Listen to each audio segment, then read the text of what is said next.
Hello and welcome to the Local Leaders Podcast. I'm your host, Jeff Johnson. The Local Leaders Podcast provides a platform for successful business owners to share their stories, their experiences, their advice, and their ideas in order to help our listeners achieve more success in their business and in their lives.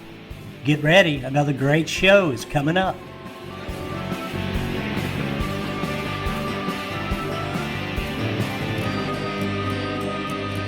Hey, good afternoon, listeners, and welcome to another episode of the Local Leaders Podcast. I'm your host, Jeff Johnson, and I am here today coming to you all the way from Hawaii. I've got Monica and Russell Ryan here. Yeah, I like that. Give me that again. Yeah, there you go. Coming to you from Hawaii today. We're excited to have you guys here today with the Highway Inn. So Monica, Russell, welcome to the Local Leaders Podcast. Mahalo. Mahalo. Aloha. Aloha to everyone. Well, thank you guys so much for agreeing to talk to us today and to share your story and your knowledge and your expertise with our listeners. And I'm gonna hop right in and just give you the opportunity. You guys can share the conversation here or however you want to do it, but just tell us all a little bit about Highway Inn, what it's all about, and kind of where it all came from. Well, Russell is from England. So Highway Inn started with my grandparents back in 1947. So next year we will be celebrating our 75th anniversary in business. 3 generations deep. I'm the third. I'm the granddaughter. My father took over in the late 70s, and unfortunately, like so many small business owners, struggled with high blood pressure. So he suffered a stroke in 2003, which prompted the 3rd generation of ownership much sooner than we anticipated. And that, family business succession is a whole nother podcast conversation to have. We're not definitely unique, but I then took over and opened up our town location, which is just a few minutes drive from Waikiki, in October 2013. And then Russell subsequently left his position at Hawaiian Airlines as he worked in Treasury there, was the managing director of Treasury, doing airplanes. He was in aviation for 25 years. And then together in 2015, we partnered with the Bishop Museum and have a cafe there. But definitely our most notable location is the original, just like the Starbucks in Pike's Marketplace. Our original location is located in a town, in a plantation. It used to be a plantation town called Waipahu. Oh, you got to mention what sort of food. And yeah, and so we're well known for our Hawaiian food.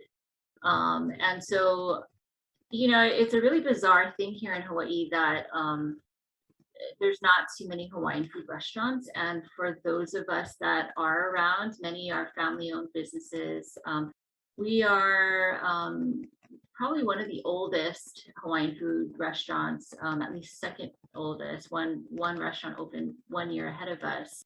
And all of us that do what we do are pretty well known for what we do because there just simply is not a lot of us. There's more Chinese, Mexican, Thai, Vietnamese restaurants than there are Hawaiian food restaurants, interestingly enough.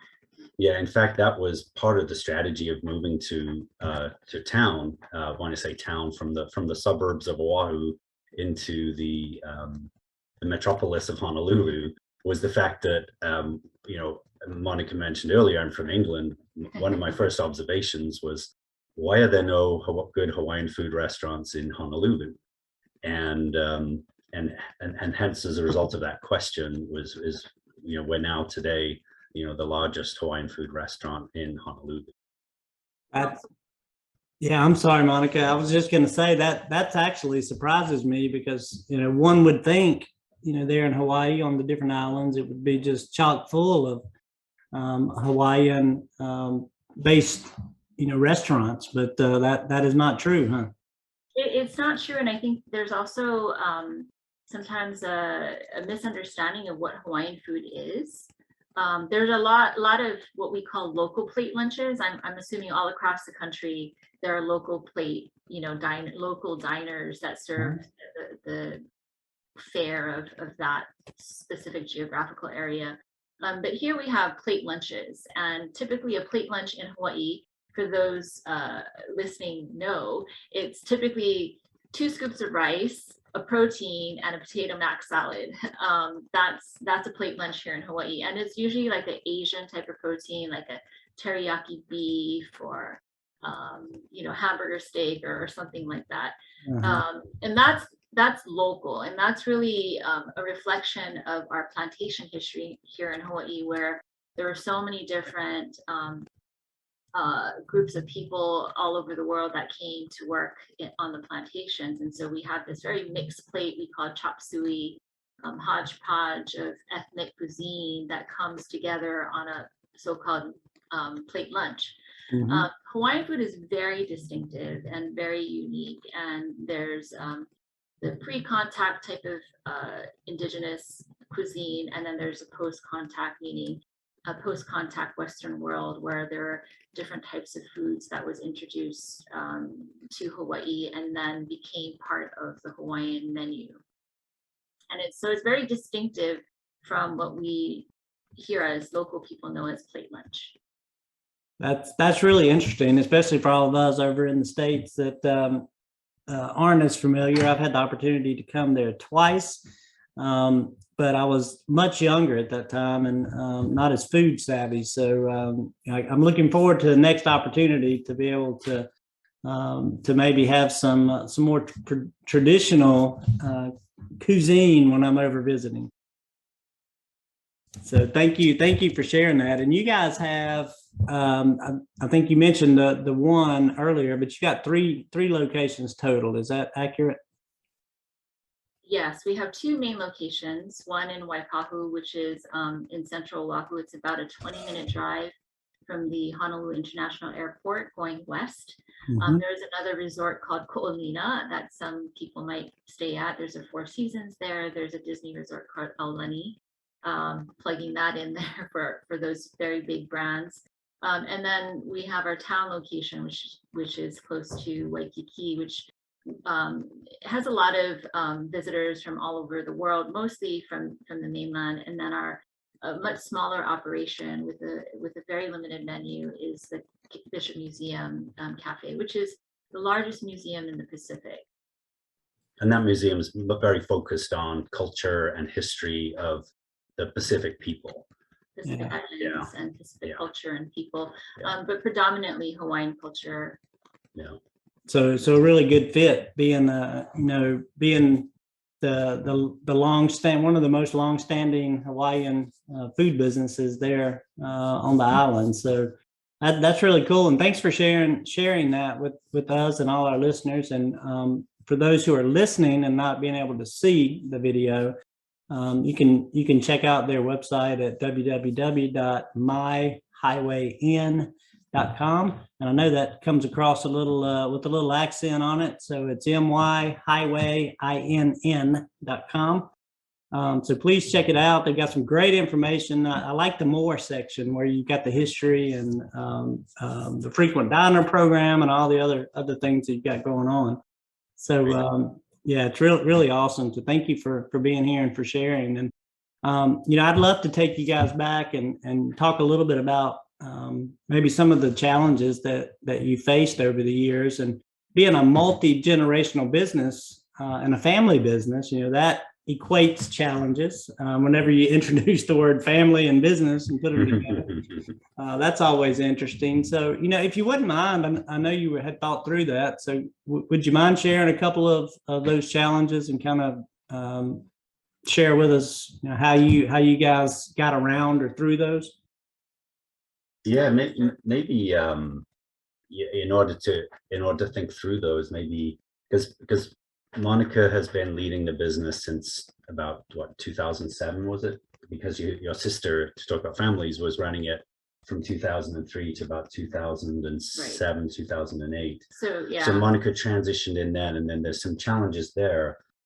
And then we went through a period of expansion, which obviously causes issues. Mhm. And then recently, everybody knows what's been going on in the last 2 years.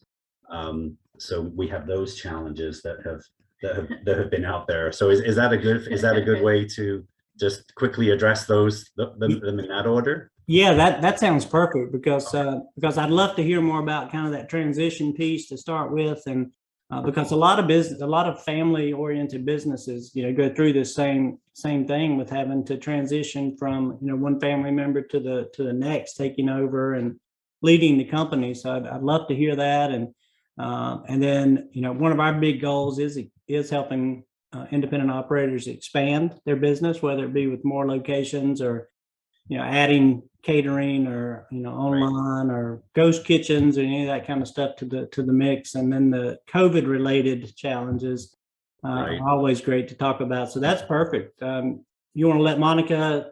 Yeah. Monica, you want to handle that transition piece? Yeah. So I was actually working on my PhD at the University of Oregon when my father suffered a stroke, and my sister was in China at the time, and ironically or interestingly enough, SARS had broken out back in 2003 or so. And so she ended up coming back. And I think in a lot of family businesses, it's a very hard conversation to have when there are multiple children involved in terms of who will succeed the owner. And even in my father's generation, he came from a family of 7 children.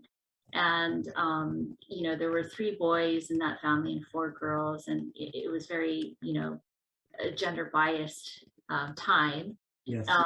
But my grandfather felt that my father was the most capable, and my father at that time was in management for, ironically enough, the airline, and so he wasn't sure if he could continue the business. So he worked alongside with my grandfather for 5 years. Very disciplined man, and then took over in the late 70s. So when it came time to transition, my father had 4 girls and no boys. And you're the oldest. And I'm the eldest by 6 years from my sister right below me. So I just kind of grew up assuming that when the time came, I would be responsible for this family business that was now around for about 50, at that point, I think 50 years when my dad had the stroke. And so that was quite a significant amount of time. And so my father having the stroke, I was in Oregon, the doctor called and said, well, if your dad passes, somebody's going to need to figure out the business. Either way, if he passes or he's able to survive. Came back to Hawaii, transitioned the company, and my sister, because she had just come back from China, and she was quite young, but she's a very determined personality. So at 23 years old, we had a conversation in the rehab of the Pacific here in Hawaii. And we're like, okay, who's going to take over the business? I mean, literally, this is how the conversation happened. It could happen in a small company like ours, which at that time was a little less than $1 million, to a much larger company that perhaps may have board members. But in our case, a very small company. And we looked at each other and we're like, okay, who's going to take over the family business? And my sister immediately said, I don't want to take over because I don't want to have the same kind of lifestyle that dad had. I don't want to live that way, is what she said. And I looked at her and I said, great, I don't have to fight you over this. That's how succession happened. Yeah, because you've been planning it all along, being the elder. I just assumed, as the firstborn and being much significantly older and wiser, it would just be my responsibility. And here in Hawaii, that word for responsibility is kuleana. Although your sister did eventually do it for a couple of years while you were still, correct, while you went back to Oregon. So my sister kept the reign. She kept the company going for about 5 years, worked really, really, really hard during that time until I could finish my coursework and pass my exams. Then all I had to do was work on my dissertation. And that's when I came back in 2007. We worked together for about a year. And then my sister at about, I think she was now 26, said, I want to travel the world for a year before I'm too old. And so then she exited the company right around the time that we went on air nationally on the Food Network, on Guy Fieri's show, the Diners, Drive-In and Die. Triple D. Yeah, Triple D. And so she left, and it was at that point that starting from about late 2009, early 2010, that I was in full control of the business while my sister traveled and figured that out. And then the town location is also really unique, a partnership with Kamehameha Schools, which is the largest Hawaiian organization. It's one of the largest, if not the largest, educational trust in the world. And so the property that we are with is called Salt at our Kaka'ako. And so I went through, along with Russell's help, because he's very familiar with aircraft lease negotiations and aircraft negotiations to purchase airplanes, use that skill to help me then negotiate a very attractive lease with Kamehameha Schools. And we opened that in 2013. And obviously what Russell said, when you triple in size, all of a sudden the back resources, accounting, finance, marketing, HR, that becomes very strained when I was really essentially the only person doing it at the time. And so Russell came in about maybe 3-4 months after we opened our town location. February 2014, and that really helped me to just focus on operations, which is, most people know, especially in the restaurant business, when you first open, it's just kind of a S show. It's just trying to iron out all the kinks in operations and things like that. And so I'll let Russell kind of continue from there in 2014. Yeah, we went from, a small mom and pop to, like I say, the largest Hawaiian food restaurant in Hawaii in the last, let's say, 6 or 7 years. And with that, not only only the challenges that you have when you go from, say, 20 employees to 120 employees, but multiple locations, you have to put systems in place. Now, systems doesn't necessarily mean information technology, but of course it involves information technology. But just being able to have everything operating the right way, people doing things correctly, people entering information correctly, not making mistakes, ordering properly. Plus you have to have all the checks and balances on all your stuff, as you know, because if you're not watching, things can just be getting out of control very, very quickly. And I think you spent like about 6 months when you first came into the company. You spent about 6 months just really understanding everything and trying to clean up some of the I had the tremendous amount of like I say, I am the IT guy now. So I'm actually building websites. We've actually built websites. We've built online platforms. We now ship our food across the United States, frozen. That's one of the most recent things we've done. But back then I was doing things that I'm doing kind of right now, in fact, because we're upgrading all of our systems to the next generation of systems to help us be more effective and efficient. So back then I was using spreadsheets and QuickBooks and very, very basic systems like that to basically build business. And those spreadsheets are great, but I eventually need to put those out to pasture and invest in bigger, more robust systems. And so it really is. It's a real process to build that, and it takes a long time. And one of sort of the insights there, which may be obvious to some of your listeners, is a mix of skill set is critical when you have a business like this. Monica's very much operations, human resources. I'm very much the business end of it. That expression, too many cooks in the kitchen, it's true. I don't go in the kitchen, for example, except when I'm going in there to help fix it and discuss with the contractors what we're going to do and how we're going to rearrange things like that. But really, really having distinct areas of expertise and interest is very, very important. And we often regard that as one of our secret strengths, is that, you know, between us, we cover pretty much everything. But it every still corporate does come function. over a lot of discussion and debate and argument. I mean, it's not that, you know, Yeah. we're in agreement constantly. If anything, I'm, you know, there is for people that really, like myself, that is very hands-on in the kitchen, cutting fish. For those, you know, listeners who know poke, you know, I cut fish often, and I cut poke and order fish and things like that. That experience on the ground and operations with your staff, you know, is a very different kind of experience from someone who may be insulated, you know, doing all the background. Nonetheless, very, very important work. And the analogy that I like to kind of share with people is oftentimes, you know, in a traditional organization, you have your board, you have your CEO, and then you have many VPs under the CEO. You have the VP of HR, of accounting, of finance, of control, you know, IT, operations, right? But when you're a small business, all of that is now just the two of us. Yeah, exactly. You know, we're the CEO, the VP, and the board. You know, we're the three layers, and we don't have the benefit of, you know, like, this is our office. This is where all the work gets done, and we don't have any help. You know, we have a part-time HR person, part-time bookkeeper, and in a company of our size of about 100 employees post, you know, current COVID situation, pre-COVID it was about 120.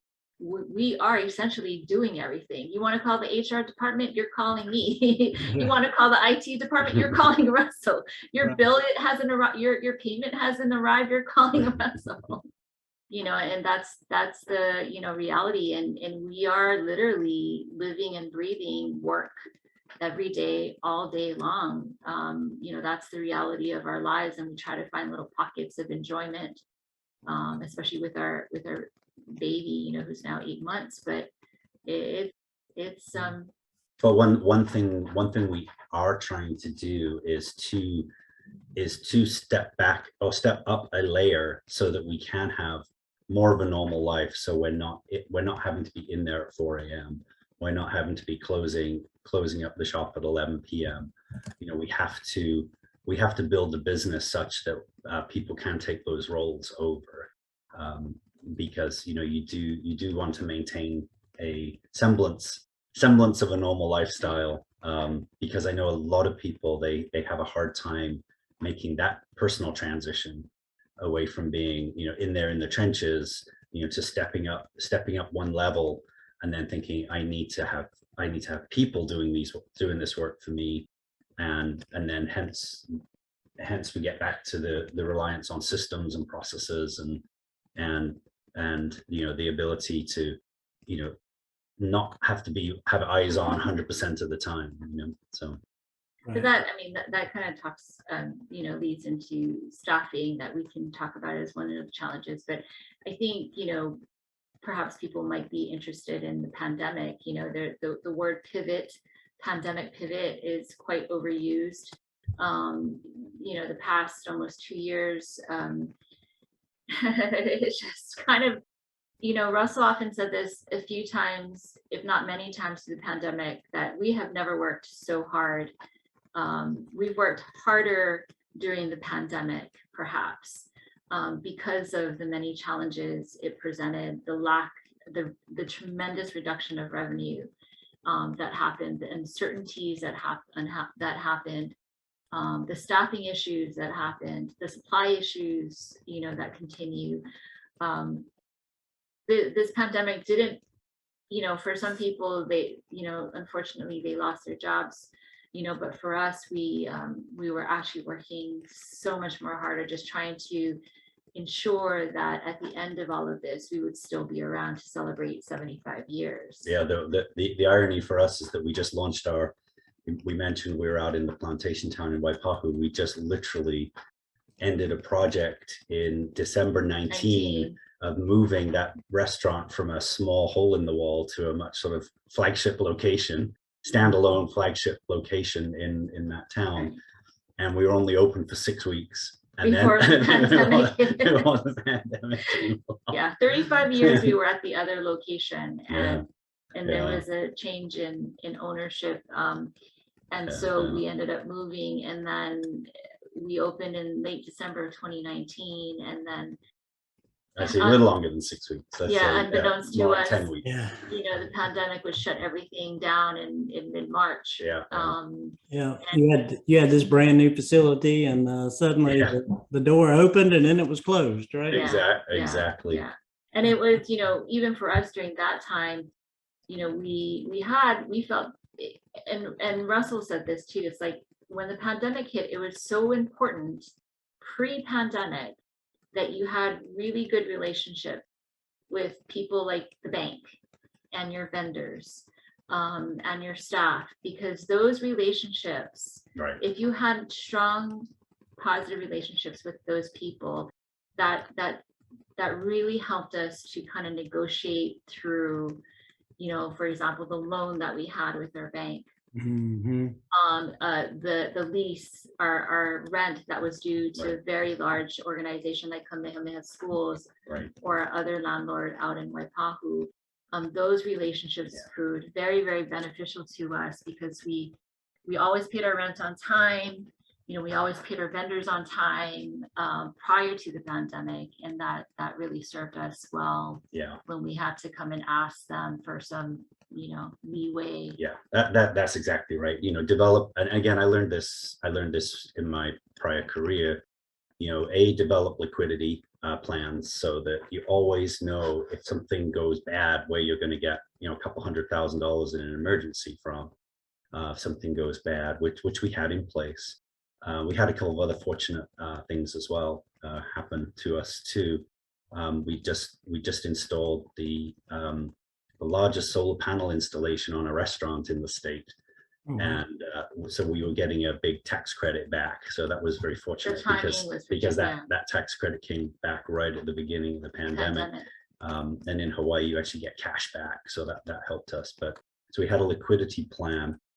In my prior job, I'd taken several airlines through bankruptcy. So when you go through bankruptcy, you know what to do. That was in my prior job. It's in the aviation consulting business. So when this happened, I was like, Monica, this is just like a bankruptcy that we're going to emerge from, but there's no rules here. We just have to, these are the things we need to do, liquidity, work with our vendors, work with our major stakeholders, leverage those relationships that we've built by keeping them informed. And that's the thing you learn in business. Never go silent on your major stakeholders. Never avoid your vendors, your suppliers, your landlords. Just tell them, call them, tell them everything's fine. It's a hard conversation to have, especially during the pandemic. And we definitely had, in fact, our relationship with our bank, we had some challenging conversations with them. And ironically, a video that I had done with Heart and Soul Hawaii. It was a very tearful, tear-jerking video that was unexpected on my part, but it really resonated throughout the community. It kind of became, what do they call it? An emblem? No, when it spreads. Viral? It kind of became like a small local viral video, Yeah. because it was one of the first kind of heartfelt business short 30-second videos of that, during the height of the pandemic, and it really touched a lot of people. And I had sent that video to one of the top bank people that had retired but had helped me through the various loans in the business, and he then sent it to the CEO of one of the largest banks here in Hawaii. And that really got the conversation rolling with that bank in terms of how they deal with their business relationships with small businesses like ourselves who are really struggling. And we need some sort of creative way to manage our existing loans, because we were really unable to pay for the loan that we just took out to open up our store in Waipahu. And so it kind of took I kind of think about that pandemic video that touched people, and really showcased the struggles of small businesses as being very pivotal to opening up that conversation with our bank, and then having them think out, what the pandemic did was it really, really forced everyone to think very creatively and think outside the box in terms of how we were going to make things work so that we didn't have to lay off staff or we didn't have to file for bankruptcy. It really tested our sense of, the ideas, and the shipping across the country was definitely one of those ideas that came out of the struggle. Yeah, that and tell me just a little bit kind of about that business and kind of what it took to get that rolling. Had you been distributing it before that at all, or did you just? It's one of sort of emergent ideas that it's hard to pinpoint when it actually happens. But the components came together. We started vacuum sealing a lot of our product and freezing it in our freezers, for obviously inventory reasons. And then it was a point of like, well, we can now sell this across anywhere we like. When the pandemic hit, when the pandemic hit, a lot of people weren't going to restaurants, and so the next step from that was like, oh, we can provide these family meals that are vacuum sealed for people to take home and heat up on their own. Right. So that was second, and then the third thing then was like, oh, we can ship this. We can ship this across the. We can ship this across the mainland. What rules apply? Because we had already, gone through all the certification processes for the Department of Health here locally. Oh yeah, in fact, our Department of Health did not have a chapter in their manual on restaurants doing this. So we hired a consultant and he wrote it, and they adopted it in the Department of Health. Yeah, because it's either if you are a certain size of business, then it would have to go through a USDA protocol. Right. But because of our size of business is still very small, we could still keep it on a local level so long as our revenues don't exceed a certain amount. If it exceeds a certain amount, then we would need to take it to the next level and become USDA certified. Right. So then we then essentially the next step was to, and you can see it at our website today, was to integrate a Shopify site into our website so that people can just click an order, and Shopify is integrated with UPS, and essentially you go on, you select what you want. One of our staff will pack it, and it gets shipped out on 2-day overnight to the United States. And today we had a massive sales weekend. Our whole freezer is full of packages going out this afternoon. Hawaiian food. And here's the funny thing is the demand is so high, but where the problem exists is we don't have enough boxes to ship this food out. So the demand is there, but then now there's the supply issue, the box constraint, insulated box to ship frozen foods. And so again, not unique to our business, and something that throughout the pandemic, different products became available, not available. Sometimes it changed the flavor of the dish because we couldn't get the specific product we needed. It was constant change, and then the government mandates, the shutdowns. I think Hawaii has had two major shutdowns. And then what was really nice in October of 2019, they used the government, some of the money that the CARES money that they received from the federal government to fund a $50 million program called the Hawaii Restaurant Card. So that came at a really good time. A lot of retail hospitality, normally the demand typically dips, and we found that to be pretty true even during the pandemic. That when September rolled around, traffic, it was already low, it just went even lower. And then the Hawaii Restaurant Card and that $50 million CARES Act money really helped to buffer some of that. The restaurant card was essentially a prepaid card that the government distributed to a group of people, the unemployed, basically, in the state, and it could only be spent at restaurants.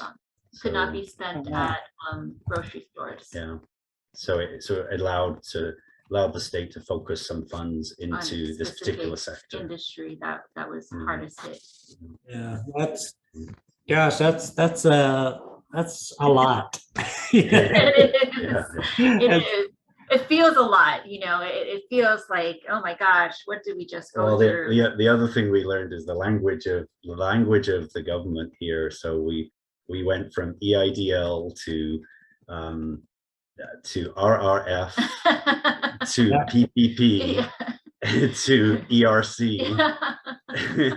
So we've been learning. And if you don't know what that means, you We should perhaps look it up and see if you qualify. Yeah, we've been learning all those about those government programs. Yeah, and Yeah. the one final piece on the pandemic that Russell said, very very early on was be careful of the recency bias. He said, be careful of making permanent decisions because of what is happening now, because there will come a point where people want to get back to normalcy. So we've been through the war, we've been through 9/11, we've been through some really historical time periods in our recent history that that have shocked us as a country and globally, but we've always gotten back to normalcy. And so one of the earlier things he said is, be very careful about how you make decisions, whether they're temporary decisions or permanent decisions based on what is going on now. And that was a really important piece of advice, at least for me, because you could get really caught up with the nowness, especially early on in the pandemic and when things were going so badly for everyone. It was, you have to be very careful of how you made decisions that could potentially affect you long term. And so some of that was, there were restaurants here that closed. Then they then denied. Who knew that PPP was coming around? Who knew ERC was coming around, right? So, but they had closed given the situation that we were all faced. Yeah, I love that. I made a note of it as you were talking about it, because it's that's good for business of any type, not just in the restaurant space, but it's so difficult to execute, because in the heat of the moment, you feel like you got to do something, right? You got to make a move or do this or do that, and which is why we end up not having toilet paper. Everybody goes and buys because everybody needs to do something, so they go on and buy toilet paper when they don't really need all that much. Yeah, and I was one of those that was like, oh, that's not going to be a problem, I'm not going to worry about it, and then we had to struggle. So Because everybody else was buying it up. Yeah, everybody else was buying it, and I was like, it's just it's nothing, it's gonna pass. And I had the trunk mentality, I guess, at that point, and was trying to ignore it. But yeah, that was one of the things I could have done better.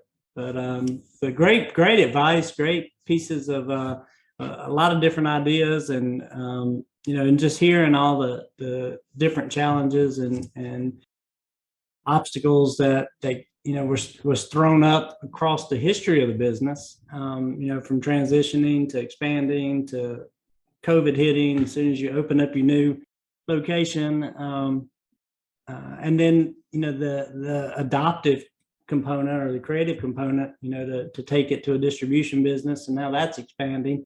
That's a whole nother line of revenue, or that hopefully you'll be able to count on as part of the business model going forward, and I'm sure we'll be doing great. And is I'm sure growing, because the demand for any types of food, especially that I call it take and bake. I don't know where I got that, but or ship and bake in this situation. Ours would be ship and steam. Ship and steam, yes. Thank you for that. Yeah, ship and steam. I like it. Yeah, I love that. So that's like a whole nother business, because now you're in the distribution business, and it's crazy out there with all the different ideas and concepts. And there's a lot of folks now getting having become involved in ghost kitchens and online restaurants, and that's another avenue. So there's different ways to grow, and that's one of the points I like to make with our customers and people in the business. You don't necessarily have to open up a second location or a new concept, or a 10th location or whatnot, there's opportunities for expansion, within your current business. And within your four walls. Right, Yeah, right, yeah. right, That's right. actually, That is Jeff, great exactly advice. something that we have said. And people say, well, aren't you going to expand? Everyone goes, expand, expand. I always say, well, I think there's much more money to be found within these four walls first, before we can go expanding. Because there's all those things you talked about today. You can punch above your weight with the internet. You can appear to be a much bigger organization than you are, using the internet and the power of distribution. And that's what I always say with our let's make sure we're getting all the dollars out of our existing organization first, because when I look at the amount of food that gets wasted, the amount of mistakes that get made, they all have a cost, right?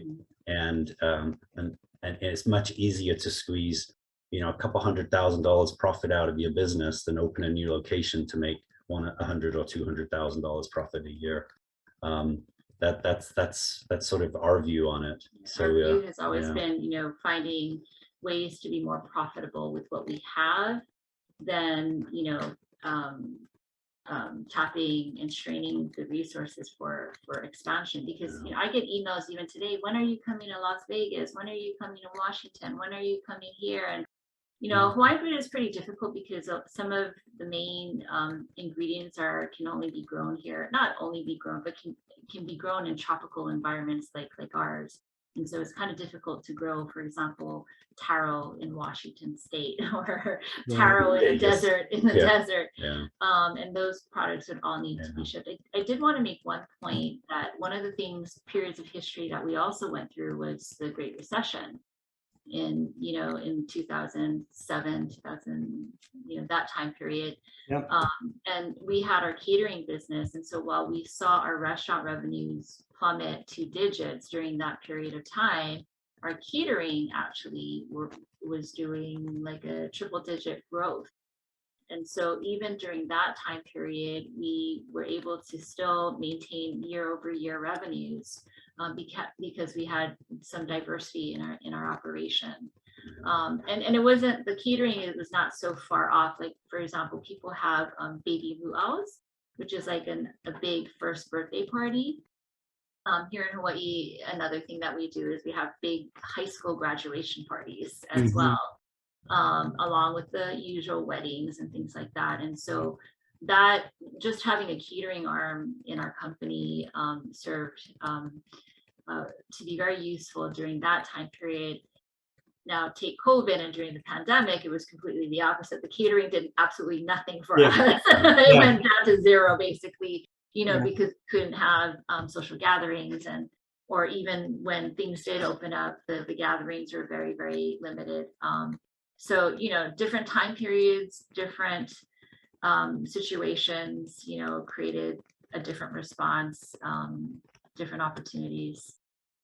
Yeah, you're exactly right, and I appreciate you bringing that up, because it is interesting how in that example, and you're absolutely right, catering was crushed, by this pandemic, and if you didn't supplement that or have additional diversity within the business to be able to absorb that loss, then you were hurting, and on the negative side of things. So it just proves a lesson that what works one day may not work the next, and you need to kind of have contingency plans in place to be able to again, I like that diversity word or diversification word, because that's what it's all about these days.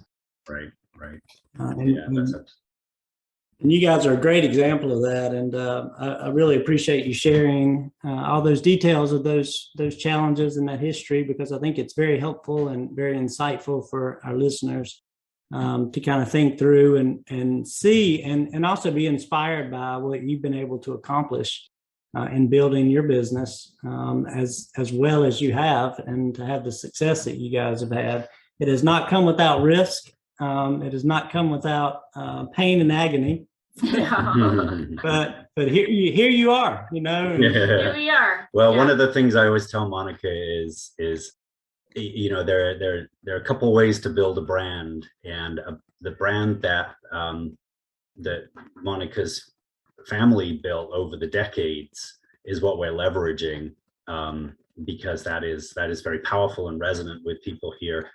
The other way to build a brand is spend a lot of money, of course. Have investors and create a corporate brand. But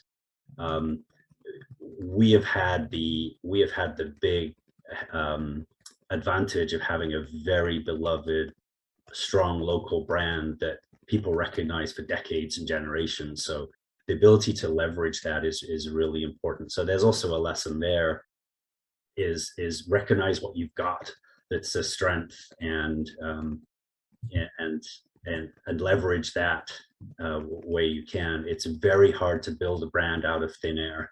Unless you have a lot of money. Unless you have a lot of money. and make people believe you have a brand until it actually really happens, So that's been a very, very valuable point through all of this, is that we had that big ace up our sleeve, is that strong brand as well. But we had to earn it. It took us a very long time. Decades of earning that brand. But Russell went to school at London Business School, and back in the long time ago. Don't say it, Monica. Don't tell him. And he said, I never understood the power of brand. I'm sure now, MBA programs now talk about the strength of brands and branding. But back then, that wasn't, and even the name Highway Inn, right? Like, so for example, there's when people open up a restaurant, they're very thoughtful and calculated with the name of their restaurant.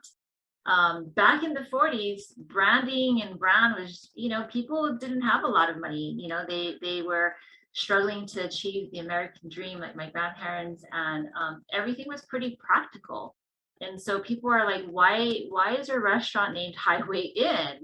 And it's because for people that live in Hawaii know this story, or have been around for long enough to know this story, is a lot of restaurants during that time period of the 40s and 50s had the name Inn. Victoria Inn, Columbia Inn, Wisteria Inn are some of Hawaii's very famous restaurants that no longer exist. My father opening up a restaurant during that time, my grandfather opening up a restaurant at that time, right on Farrington Highway, which was one of the major roadway systems on the west side, thought to himself, okay, well, I'm just going to name it Highway Inn. And so we're just like, in our family, we just joke that he was so exceptionally creative with this name.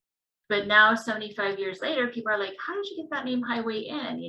And it really comes from the time when something that was very popular is no longer around. So people don't really understand why we have inn. They think that it's a place to stay. And in our town location, we are now back on the highway. We are on Nimitz Highway, or also known as Ala Moana Boulevard. And there's like some studio apartments above. And so people kind of think that we are a restaurant located in some sort of motel or, accommodation place, but we are just a restaurant. We are not some place where you can stay, but that is the story of Highway Inn and how we got our name. That's awesome. Well, thank you for sharing that information, because it's interesting, and you're right. You don't see that that often. I've only run across one other with N in their name, and they're an older company that has a similar history. I think they were about 100 years back. Oh wow! And it's called Judice Inn, Judice. So interesting, kind of how that came about, and I guess it was more common back in the day. So tell me this, I just looked at the clock and see that I've taken a few minutes longer than I had planned. Yeah, we did. Any future new things on the horizon that you can share at this point, or are we just buckled down kind of where you are at this very moment? Are you looking to do anything new? Well, right in the short term, no. We're going through a process of interior renovation right now. Like I mentioned, with all our systems. During COVID, we spent a lot of time doing painting and decorating and fixing things and all that sort of stuff. So doing a lot of that, but Monica and I, within 10 years, hopefully we are not doing this. We have found our exit plan, and we're looking through ways to do an exit plan. And and you know, it might involve some licensing, it might involve some franchising. It may not. We just haven't decided yet. But again, the key is building a robust, you know, solid business, and then we got to find, you know, people who are gonna take over the business and run it properly. Yeah.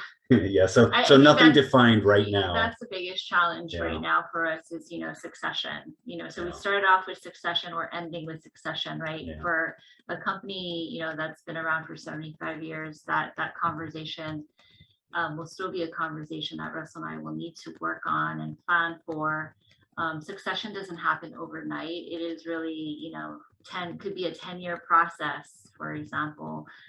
We don't really know what that's going to look like. I think we just know I know two things, which is one, I do want to see Highway Inn continue in some capacity because of what we mean to the community, what we mean to our staff, what we, you know, have accomplished. But we also have a very young child now. And so, you know, anybody in the restaurant business will tell you the long hours involved, and we want to really be able to enjoy raising our daughter, you know, while we have the time to do that. So those are the two things. Now, how they come together successfully may appear two competing ideologies right now, but you know, we're hoping that we can find a solution to them. Yeah, that is that's very well put. I appreciate you talking about that as well, because you know, it is important for anyone with a successful business to think through succession and exit strategies and what the plans are going to look like. But most importantly, your parents with an 8-month-old daughter, and wouldn't it be nice not to have all this burden on your shoulder, just be able to enjoy you know, that time together as she's growing up. So work-life balance is important, and I'm sure you guys are going to get there. And maybe in a couple of years, you know, you'll be further along there, and we can have another conversation about kind of We'll where that's going. Yeah, we'll check in 10 years again. See how we did with our ideas. That is exactly right. Well, Monica and Russell, thank you so much for joining us today and being on our show and our podcast and telling us your story and sharing the history of the Highway Inn and you know, all it's meant to the community and to all your customers. Today, you're reaching out even further now outside of Hawaii with the distribution business, and we all wish you the best with that. And I'm sure you're going to touch a lot of other people in a lot of places that haven't been able to come to Hawaii to be kind of part of the family. Now they can do it from their own homes. So again, I encourage all of our listeners, check out myhighwayinn.com and see what these guys are all about. Order some product. Yeah, you can get some in Michigan and Texas and Vermont. And anybody in the corrugated business that's got some extra boxes. Yeah, they're insulated boxes. Send it our way. Yeah, there's you a prospect right there. They're ready to go. So anyway, that's kind of our show for the day. Thank you again, guys, for being on. We really appreciate it. So we'll say goodbye, and we'll tell our listeners goodbye as well, and say thank you for joining another episode of the Local Leaders Podcast. I'm Jeff Johnson, and we look forward to talking to you soon.